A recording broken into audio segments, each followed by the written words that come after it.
should look at be more to having a go at these kind of sides.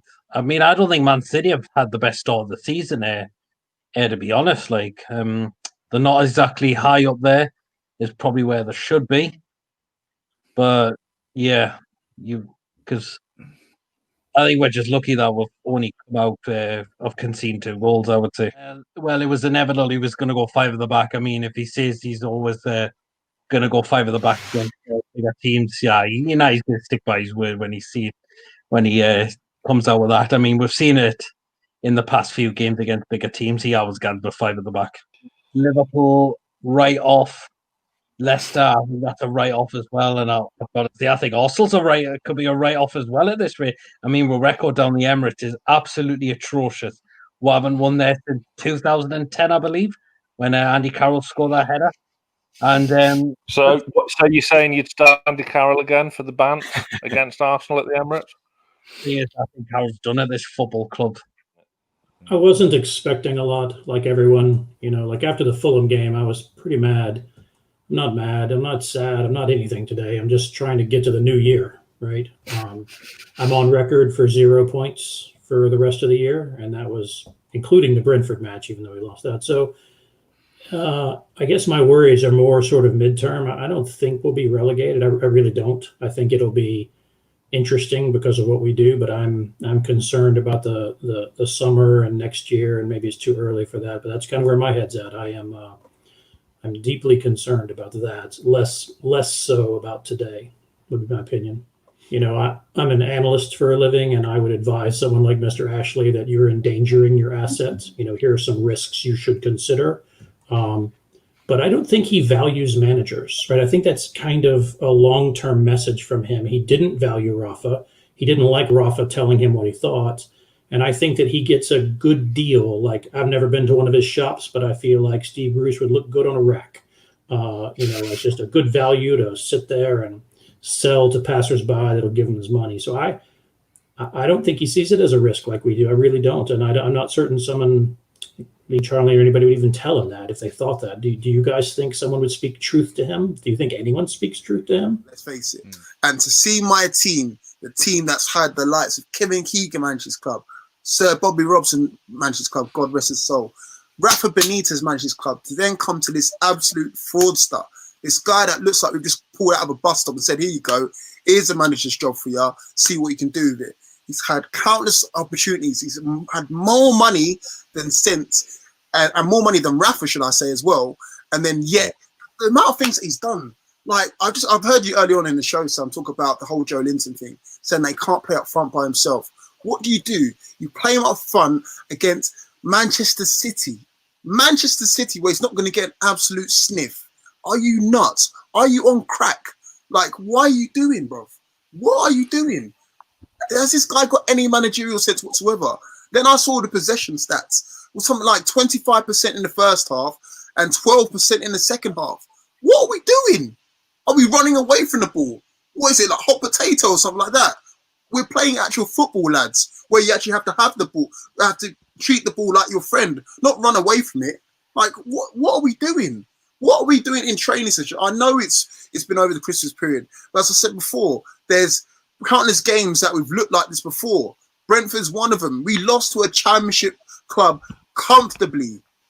Who played their reserves? They didn't even play their best striker against us. The guy that we sold eventually to them, via other clubs, obviously, but they didn't even have the decency to put their best striker against us. That's how comfortable they can beat us. Now, there's other games that we've got coming up. Oh my God, we're going to get absolutely dicked on by Liverpool. No rubber, no lube, no nothing, straight in. And the fact, thank you for bringing that up. Wilson on the bench. Are you high? Are you high, Stevie boy?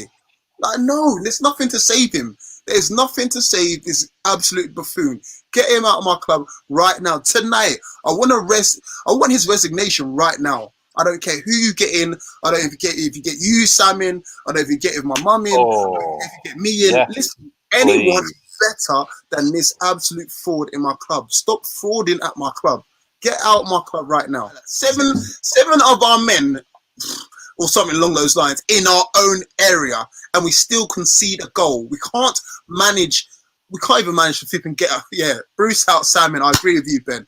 We can't even manage to put our cardboard box, let alone defend. Like, all the hard work that we've seen Rafa do, I'm going to have to go back to Rafa. All the hard work that I've seen under that guy, to then be undone in what? Just over a year with this guy. It's ridiculous. Yeah. The amount of times that look, we've all been Newcastle fans for a fair amount of time now. Do you know what I mean? Yeah, shout out to you, Paul. Especially me and Lee, anyway. Lee, you know, you full well you've been supporting this team for a while now anyway. So you've seen the amount of calamitous defenders that we've had at our clubs, from the likes of Boomsong, Bramble, you name it, we've seen it. Rafa came in, sorted that. We looked boring as hell, but again, we sorted that. And then this fraud who, again, bounces around clubs like, I don't want to get you demonetized, so I'm not going to use it. But again, bounces around clubs. Villa, Birmingham, Sunderland, you name it. He's not loyal to anyone. He just wants a paycheck. And then he just comes and ruins everything. Like, the amount of careers that he's ruined. And then he brings in Matty Longstaff. Like, I want to free Matty Longstaff, but why are you bringing him in today? Why are you bringing him in today? To what? To ruin him even more? What has he done to you? Has he slept with Mrs. Bruce or something like that? What's he done? I don't think we've had a midfield in a long, long time. I mean, I remember the days of David Batty in midfield. Oh, yes, please. We've not had a midfield since Batty and Beardsley and all these type of people. I mean, Shelby blows hot and cold. Hayden has one good game, inconsistent. There's just nobody every week that there's no creativity. There's no creative midfielder. I mean, Batty was a battler. He wasn't a creative player, but we've not got anybody that can create something for the middle of the park forward. And for me, Almiron was far too deep the night. I mean, he crossed the halfway line maybe about 5 times. He was so poor on that side. But again, Bruce, he should be more central. I feel he's far too wide. I think Bruce just plays him far too wide. What sums up our club is Steve Bruce's manager, Joe Linton as the number 9. And I'm going to stick to that. We will not go forward as a club while the 2 most important positions in our club, the 2 most important things that make Newcastle the club that it is, we have a history of great managers, we have a history of great number 9s.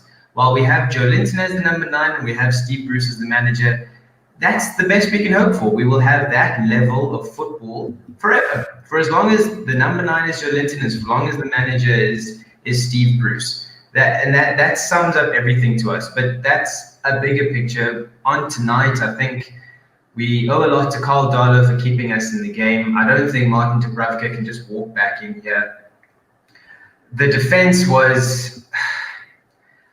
There was an element of structure, but obviously it wasn't good enough. To be honest, I think City didn't actually have the greatest game. I think a City team of maybe a season ago or 2 seasons ago would have ripped through that team, won 6, maybe 7-0 even. I think we were lucky today to only get a 2-0 defeat.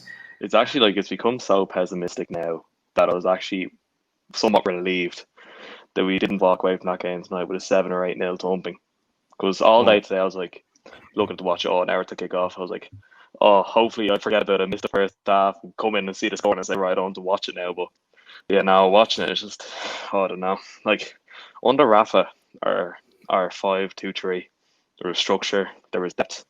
We pressed as a unit. We had Perez, Rondon, Miggy, who looked like, I remember reading an article, he's being linked to Real Madrid for 50 mil. Now look at him like he's miserable. Like, he used to smile all the time. So now look at him. But like, out of possession, we drop into a back 9, and then Joe Linton just stand at the halfway line thinking, I should be back in Germany. And then Callum Wilson's on the bench probably thinking, I'm half injured, I might as well save myself for another day. Like, it's grim. And then you hear Brucey after the game just saying, we gave it a good stab. You know, on to next week, you know, we'll give it a good fist. Copy and paste, isn't it? This press conference, I sometimes I take when I'm watching the press conferences, I'm like, is that the one from last week? Because he just says the same stuff over and over and over again. Like,